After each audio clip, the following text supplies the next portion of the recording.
Tuhan, Engkau Allah yang setia, Tuhan. Engkau begitu baik, Tuhan. Engkau begitu sabar, Tuhan, menghadapi kami, Tuhan. Dan kami bersyukur, Tuhan. Hanya kepadamu, Tuhan, kami menaruh pengharapan kami sepenuhnya, Tuhan. Terima kasih, Bapa. Kau Allah yang setia, Bapa yang mulia, kasih-Mu besar, Tuhan. Kau pulihkan hidupku, Kaulah harapanku. Hidupku dalam-Mu, terima kasih Tuhan. Kau selamatkan hidupku, dengan apa kan ku balas segala kebaikan-Mu. Segenap hatiku menyembah-Mu, Yesus. Ku bersyukur padamu selamanya. Kaulah harapan kami, Tuhan. Kaulah harapanku. Hidupku dalam-Mu, terima kasih Tuhan.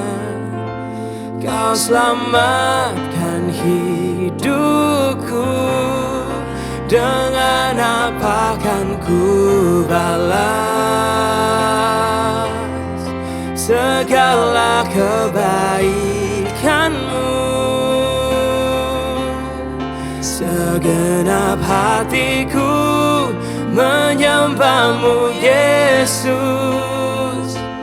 Ku bersyukur padamu, dengan apa kan ku balas segala kebaikan-Mu. Segenap hatiku menyembah-Mu, Yesus. Ku bersyukur padamu, dengan apa kan ku balas segala kebaikan-Mu. Segenap hatiku menyembah-Mu, Yesus. Ku bersyukur padamu, dengan apa kan ku balas segala kebaikan-Mu. Segenap hatiku menyembah-Mu, Yesus. Ku bersyukur padamu selamanya.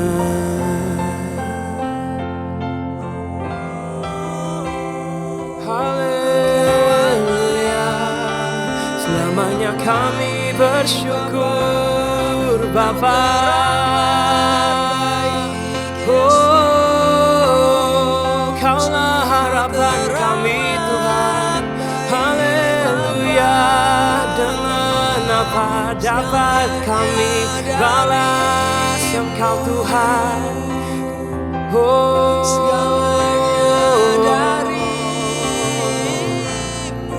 ini hidup kami, Bapa. Terima kasih, Yesus.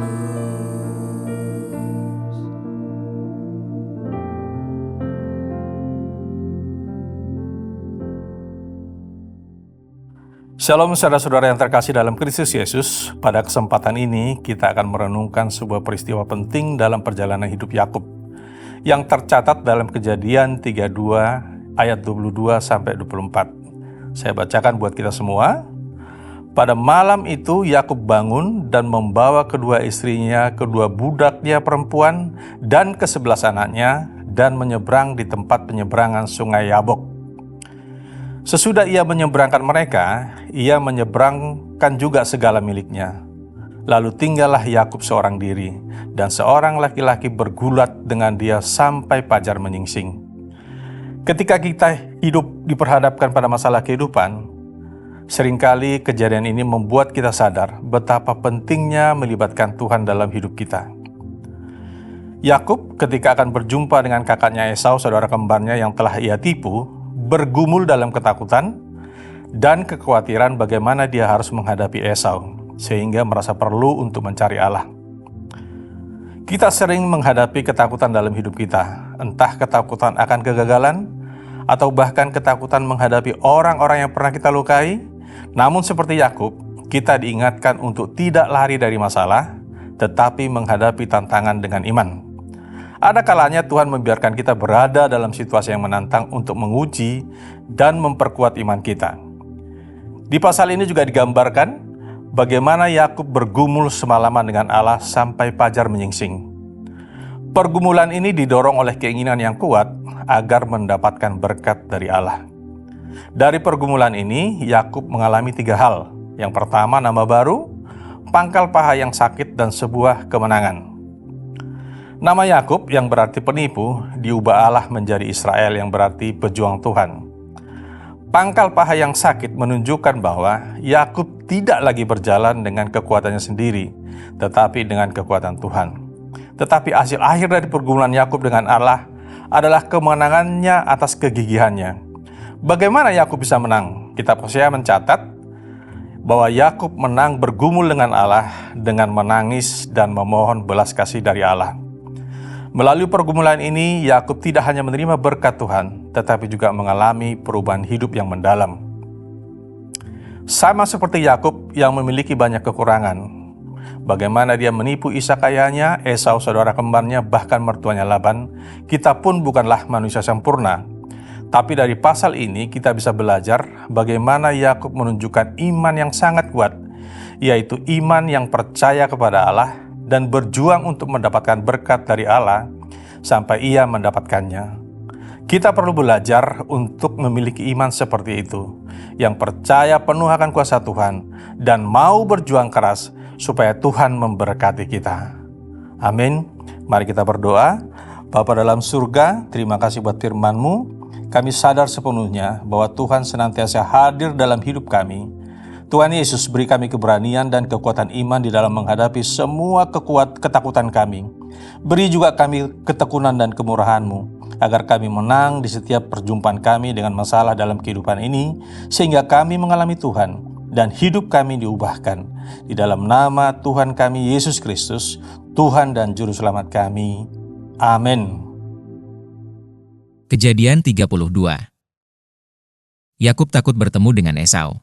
Yakub melanjutkan perjalanannya, lalu bertemulah malaikat-malaikat Allah dengan dia. Ketika Yakub melihat mereka, berkatalah ia, "Ini bala tentara Allah." Sebab itu dinamainyalah tempat itu Mahanaim. Sesudah itu Yakub menyuruh utusannya berjalan lebih dahulu mendapatkan Esau, kakaknya, ke tanah Seir, daerah Edom. Ia memerintahkan kepada mereka, "Beginilah kamu katakan kepada tuanku, kepada Esau, beginilah kata hambamu Yakub.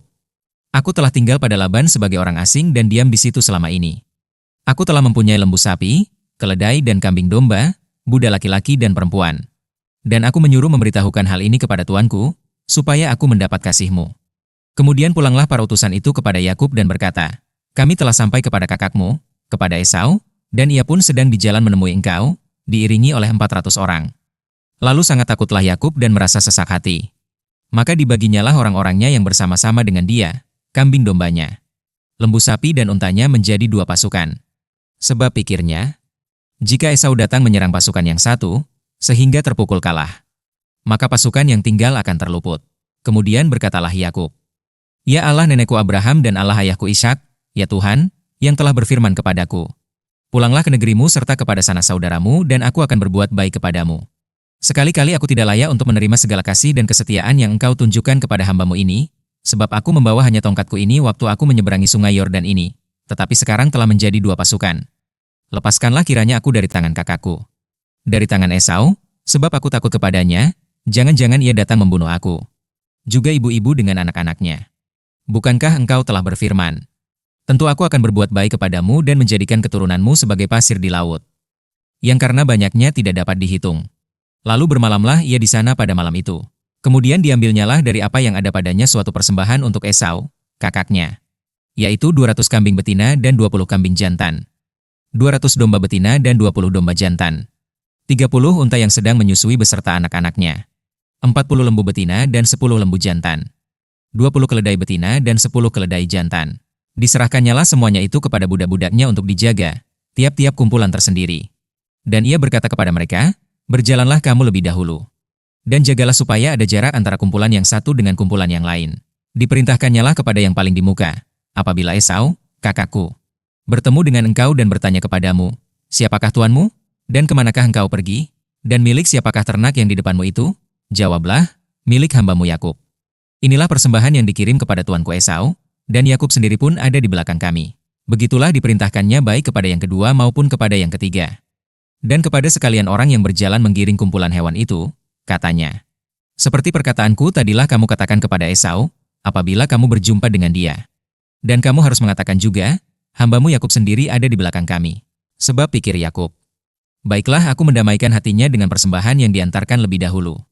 Kemudian barulah aku akan melihat mukanya, mungkin ia akan menerima aku dengan baik. Jadi persembahan itu diantarkan lebih dahulu. Tetapi ia sendiri bermalam pada malam itu di tempat perkemahannya. Pergumulan Yakub dengan Allah. Pada malam itu Yakub bangun dan ia membawa kedua istrinya, kedua budaknya perempuan, dan ke-11 anaknya, dan menyeberang di tempat penyeberangan sungai Yabok. Sesudah ia menyeberangkan mereka, ia menyeberangkan juga segala miliknya. Lalu tinggallah Yakub seorang diri, dan seorang laki-laki bergulat dengan dia sampai fajar menyingsing. Ketika orang itu melihat bahwa ia tidak dapat mengalahkannya, ia memukul sendi pangkal paha Yakub, sehingga sendi pangkal paha itu terpelecok ketika ia bergulat dengan orang itu. Lalu kata orang itu, biarkanlah aku pergi, karena fajar telah menyingsing. Sahut Yakub, aku tidak akan membiarkan engkau pergi, jika engkau tidak memberkati aku. Bertanyalah orang itu kepadanya, siapakah namamu? Sahutnya, Yakub. Lalu kata orang itu, namamu tidak akan disebutkan lagi Yakub, tetapi Israel. Sebab engkau telah bergumul melawan Allah dan manusia, dan engkau menang. Bertanyalah Yakub, katakanlah juga namamu. Tetapi sahutnya, mengapa engkau menanyakan namaku? Lalu diberkatinyalah Yakub di situ. Yakub menamai tempat itu Peniel, sebab katanya, aku telah melihat Allah berhadapan muka, tetapi nyawaku tertolong. Lalu tampaklah kepadanya matahari terbit, ketika ia telah melewati Peniel. Dan Yakub pincang karena pangkal pahanya. Itulah sebabnya sampai sekarang orang Israel tidak memakan daging yang menutupi sendi pangkal paha, karena dia telah memukul sendi pangkal paha Yakub pada otot pangkal pahanya.